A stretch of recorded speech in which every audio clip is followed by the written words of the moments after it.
Hello दोस्तों, तो क्या हाल चाल है आपका। आई होप कि आप लोग सब बढ़िया होंगे। तो आज हम एक और हॉरर पॉडकास्ट की तरफ बढ़े हैं। तो आज मेरे साथ जुड़ चुके हैं मेरे बचपन के दोस्त, मेरे बहुत ही पुराने मित्र मोहित। तो इनके साथ कुछ ऐसी पैरानॉर्मल घटनाएं घटित हुई हैं जो कि रियल में ऐसी घटनाएं हैं जिनके बारे में अभी हम मोहित जी से सुनेंगे। तो अभी मैं ये जो माइक है मोहित की तरफ बढ़ाता हूँ, तो इनको बताता हूँ कि आप अपने जो रियल पैरानॉर्मल एक्सपीरियंस है उनके बारे में शेयर करें। हेलो एवरीवन, क्या हाल चाल। जैसे राघव ने आपको बताया कि हम लोग बचपन के दोस्त हैं, स्कूल टाइम से ही हम एक दूसरे को जानते हैं और हम काफ़ी अच्छे दोस्त हैं। तो जैसा ये आपको कह रहे थे कि मेरे साथ काफ़ी पैरानॉर्मल एक्टिविटीज़ हो चुकी हैं। अगर इन सब के बारे में अगर मैं आपको बताने जाऊं तो काफ़ी लंबी वीडियो बन जाएगी, बट उनमें से ही कुछ एक घटना मैं आज आपके साथ शेयर करना चाहता हूँ। तो हुआ क्या था, आज से 5-6 साल पहले की बात है। कॉलेज में हम पढ़ते थे। हमारे एक फ्रेंड मनदीप है, उसका बर्थडे था। तो 3 फरवरी की बात है ये। अच्छा। उस दिन उसका बर्थडे होता है। तो उस दिन घर में उसके मम्मी पापा नहीं थे, वो बाहर गए हुए थे और उसने प्लान बनाया था कि हम इस बार उसका बर्थडे उसके घर में सेलिब्रेट करेंगे, एज ए नाइट आउट वगैरह जैसे सब लोग करते हैं। तो हम 5 लोगों को उसने इनवाइट किया था। सब लोग अपने घर से एक्साइटेड होते हैं, कुछ ना कुछ लेके आते हैं। जैसे कुछ लोग स्पीकर्स लेके आए थे, मैं कार्ड लेके आया था, मतलब कार्ड्स खेलते हैं ना, प्लेइंग कार्ड्स। तो यहाँ मैं वो लेके आया था। ठीक है। तो उस रात हमने नॉर्मली जैसे बर्थडे मनाते हैं 10-12 बजे हम मनदीप के घर में सब इकट्ठे हुए। मैं आया था, मैं आपको दोस्तों के नाम बता देता हूँ, आगे रेफरेंस के लिए इजी होगा। मनदीप था जिसका बर्थडे था, और मैं आया था मोहित और शिवम आया था, और पारस था और आकाश था। हम 5 लोग थे। तो हमने मूवी शूवी देखनी शुरू की। ऐसे मतलब आप 10-12 बजे इकट्ठे हुए? 10-12 बजे हम, हाँ, इकट्ठे हुए उस जगह पे इकट्ठे हुए हम। अच्छा। तो ऐसे ही हमने फिर 12 मतलब बजे आपका प्लान था कि 12 बजे केक काटना है और उसके नाइट आउट बाद करना, स्पीकर वीपर लगाना, अच्छे से पंजाबी में से डांस करना है, अच्छे से खाना भी। ठीक है। तो बस ये सब किया। ऐसे ही 2 बज गए। अब हम सब थक हार के बैठ गए आराम से, मतलब हॉल था उसका ओपन, तो गद्दे वद्दे लगे हुए थे नीचे। हम सब बैठ गए आराम से, 5 लोग हम। तो एक दूसरे से ऐसे बातें शुरू हो गई। बातों बातों में ना, मेरे एक दोस्त है आकाश को, उसको मेरे बारे में कुछ पता था, जैसे मैं पैरानॉर्मल एक्टिविटीज़ करता हूँ, बट उसको यकीन नहीं था। उसको ऐसी सुनी खबरें थी उसके। अच्छा। तो उसने तब बताया, उसने तब बोला मुझे, हम कार्ड्स खेलने शुरू वाले थे। कहता कार्ड्स बाद में खेलेंगे, पहले मोहित तू ये बता, जो तू ये करता है वो सब क्या है? तो मतलब मजाक बनाता है या मतलब सच में होता है, क्या होता है ये? तो सभी लोग वैसे, मैंने कुछ बोला नहीं, उससे पहले डिस्कशन शुरू हो गई और सब उसका फ़न उड़ाने लग गए कि ऐसा होता है वैसा होता है। और मैं उसमें कुछ कमेंट नहीं करना चाह रहा था, क्योंकि this is a very serious topic. जो एनर्जी के साथ कनेक्शन बनाना, ये बहुत सीरियस टॉपिक है। तो आप ये मतलब जो आप ऐसा करते हैं कि जो पैरानॉर्मल एक्टिविटीज़ में जैसे मीडियम वगैरह बनाते हैं, तो आप ऐसे कनेक्शन वगैरह बनाया करते थे उस समय? एक्चुअल में क्या होता है, इसका अगर थोड़ा सा बता दूं, बाकी डिटेल में आपको नेक्स्ट वीडियो में बताऊंगा। इसमें क्या होता है, जैसे हम 2 लोगों को बात करने के लिए एक माध्यम की ज़रूरत पड़ती है। जैसे हिंदी में हम बात कर रहे हैं, इन लोगों के साथ बात कर रहे हैं, इंटरेक्शन हो रही है, तो हिंदी उसका मीडियम है। वैसे ही एनर्जीज़ के साथ कॉन्टैक्ट करने के लिए मीडियम चाहिए होते हैं, जो डिफरेंट मीडियम्स होते हैं, जिनमें से मेन मीडियम जो मुझे आता है, जो मैं प्रेफर करता हूँ और जिसके साथ मेरी कनेक्टिविटी होती है, वो है कार्ड्स के थ्रू। और एक बात मैं आपको बताना भूल गया, तब जो कार्ड्स के साथ कनेक्टिविटी करता हूँ उसको एनर्जाइज किया जाता है। हर एक कार्ड्स के साथ वो नहीं मीडियम बनता। वो कोई भी एक प्लेइंग कार्ड्स को पहले एनर्जाइज किया जाता है कनेक्टिविटी करने के लिए। तो तब पार्टी में मैं वो गलती से वो कार्ड्स ले गया था। ओहो, अच्छा। तो आप गलती से वो कार्ड ले गए इंस्टेड ऑफ जो नॉर्मल कार्ड्स हैं। ठीक है। मैं हमेशा घर में 2-3 कार्ड्स रखता हूँ, एनर्जी वाले को डिफरेंट रखता हूँ थोड़ा। अच्छा। तो गलती से तब मैं वो कार्ड्स ले गया था।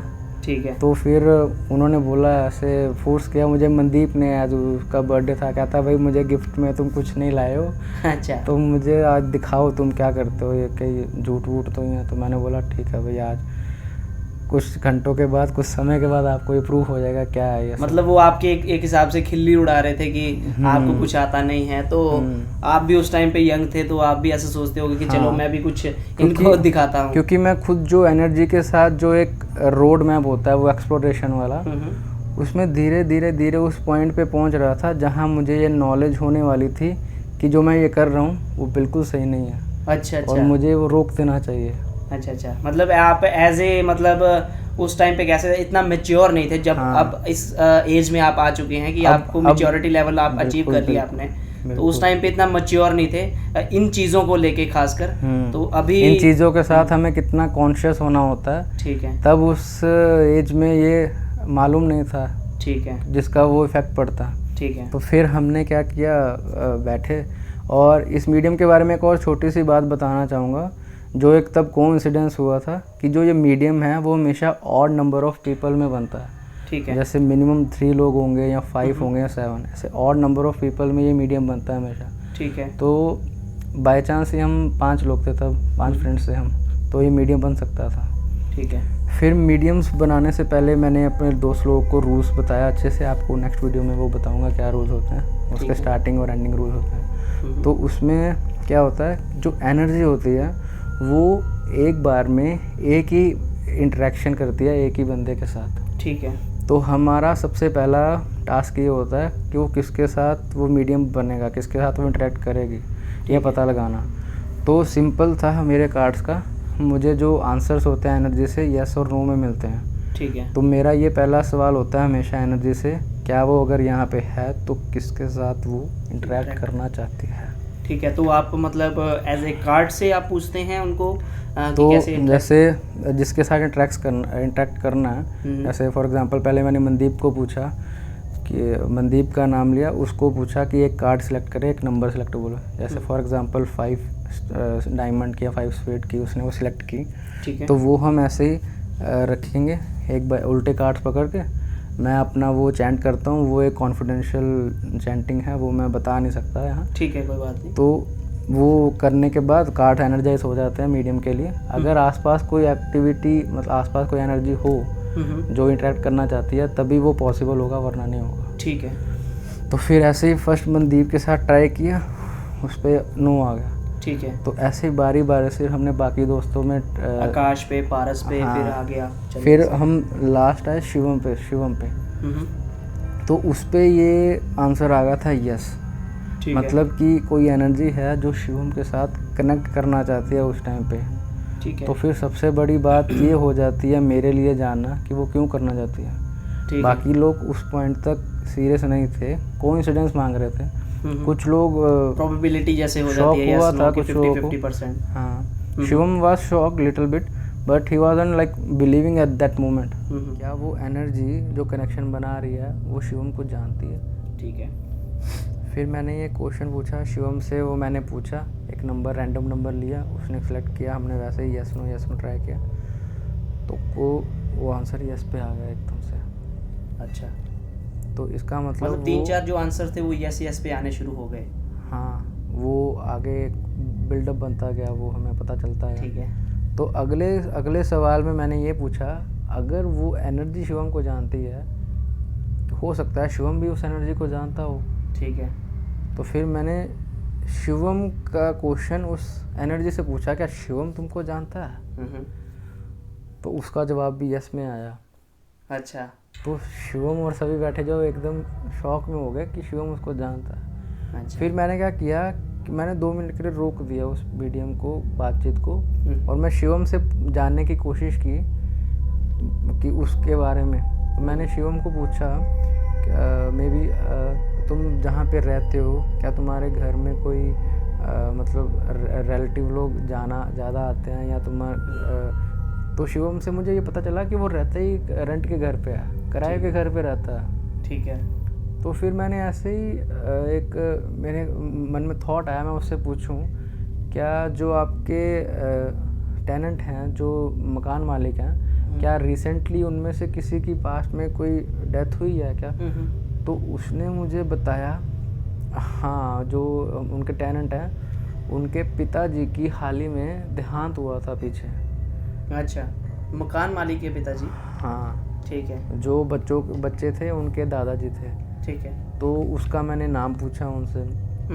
शिवम ने उनका नाम बताया तिलक राम। ठीक है।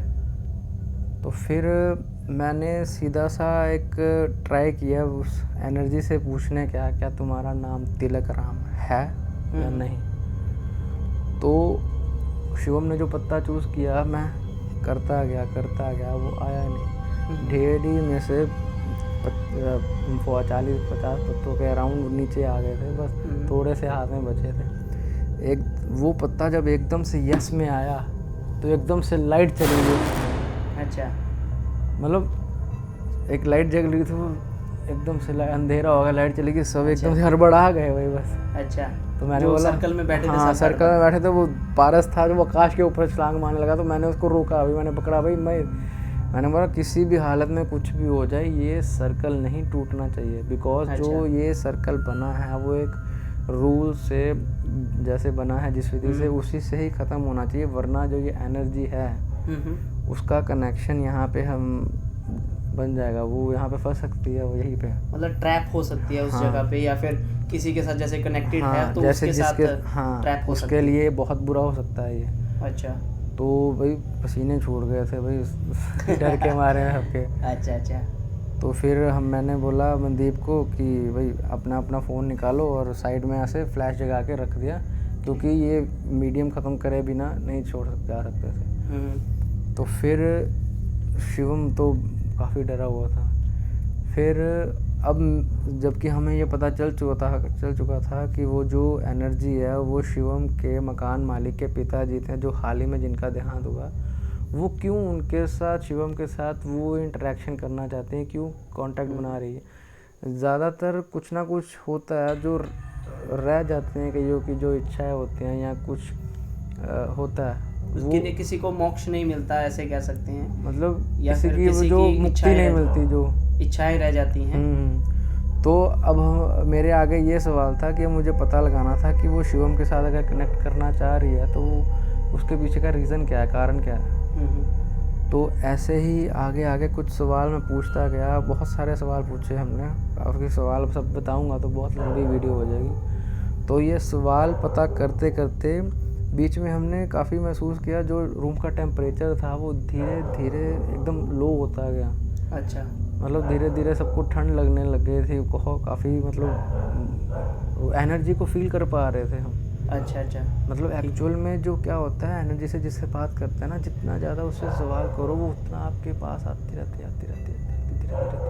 अच्छा। तो जितना ज़्यादा वो मीडियम बनेगा उतना वो स्ट्रॉन्ग बॉन्ड बन जाता है उस इंटरेक्शन के साथ। ठीक है। फिर आगे हमें पता चला कि उसकी जो बेटा था जो उनका, उन्होंने उनका अंतिम संस्कार करने के बाद वो अस्थियां परवाह नहीं की थी, और बजाय परवाह करने के वो अपने घर में ले आई थी। अच्छा। जिसकी वजह से दादाजी को एनर्जी को मुक्ति नहीं मिल पा रही थी। अच्छा। और वो उनके घर में वहाँ फंस हो चुकी थी, उसकी वजह से ट्रैप हो चुकी थी। बिल्कुल।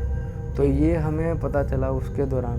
तो फिर मैंने उस इंटरेक्शन के थ्रू मैंने उनसे पूछने की कोशिश की कि अगर शिवम और आपके बेटे अगर आपकी अस्थियों को हरिद्वार जाके गंगा में बहा दें, जल प्रवाह कर दें, तो क्या आपको मुक्ति मिल जाएगी, आप यहाँ से चले जाओगे। क्योंकि मीडियम ख़त्म करने से पहले ये जानना बहुत ज़रूरी होता है कि जो एनर्जी की जो इच्छा होती है, जिसकी वजह से वो यहाँ से जाती है, क्या वो हो सकती है या नहीं हो सकती है। अच्छा। वरना हमें अलग और तरीके अपनाने पड़ते हैं उसके लिए, वो बहुत डिफरेंट टॉपिक हो जाएगा। ठीक है। तो उसके जवाब में हमें हाँ आया था। इसमें एक छोटा ट्विस्ट भी है, अगर मैं आपको बताना चाहूँ, हमेशा ज़रूरी नहीं होता कि जो एनर्जी है हमें सही जवाब दे।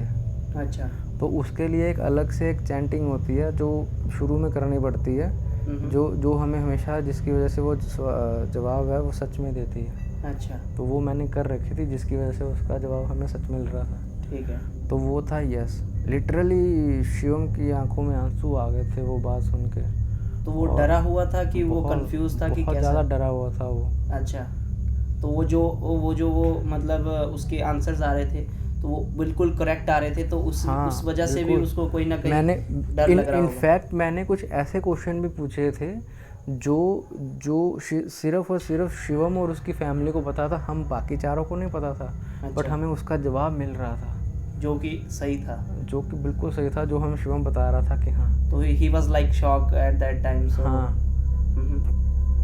तो ऐसे ही सवाल जवाब करते करते बीच में फ्लैश भी, वो एकदम जो फ़ोन पड़े थे ऐसे ऐसे हो गए थे, वो एकदम फिर से दोबारा अंधेरा हो गया था। अच्छा। और वो एनर्जी को हम महसूस कर पा रहे थे। अच्छा। और किचन में जो बर्तन थे उसकी हमें आवाज़ें आने लग गई थी एकदम से। अच्छा, मतलब बर्तन कुछ गिरने खड़क रहा है की। ऐसे। हाँ। और पारस फिर से मीडियम तोड़ने के बारे में सोच रहा था, भागने के बारे में हो रहा। उसको मैंने बोला आकाश को भी उसका हाथ पकड़ के रख, ऐसा मत हो कि वो मीडियम तोड़ दे और हम सबके लिए मुश्किल हो जाए। ठीक है। क्योंकि जब तक ये मीडियम बना रहता है वो इंटरेक्शन अंडर कंट्रोल रहती है, ठीक है। वरना वो एनर्जी सबको नुकसान भी पहुंचा सकती है आउट ऑफ दैट मीडियम।